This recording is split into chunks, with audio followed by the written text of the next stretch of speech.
সুরজিতের গল্প কবিতার আসর থেকে নিবেদন কবিতা দুপুর, কলমে সুনীল গঙ্গোপাধ্যায়।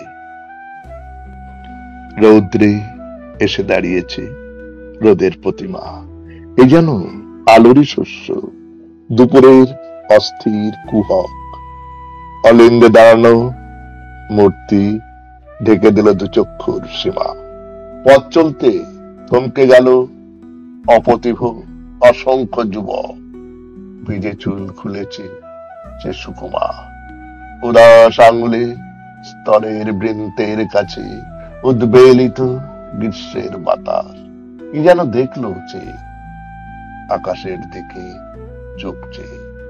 কয়েকটি যুবক মিলে একসঙ্গে নিল দীর্ঘশ্বাস। একজন যুবক শুধু দূর থেকে হেঁটে এসে ক্লান্ত রুক্ষ দেহে সিগারেট ঠোঁটে চেপে শব্দ করে বারুদ পোড়ালো। সম্বল সামান্য মুদ্রা করতলে গুনে গুনে দেখলো সস্নে। এ মাসেই চাকরি হবে। এসে উঠল, চোখে পড়ল অলিন্দের আলো। এর চেয়ে রাত্রি ভালো। নির্লিপ্তের মতো চেয়ে বলল মনে মনে। কিছু দূর হেঁটে গিয়ে শেষবার ফিরে দেখলো তাকে। রোদ্দুর লেগেছে তার ঢেকে রাখা যৌবনের প্রতি কোণে কোণে।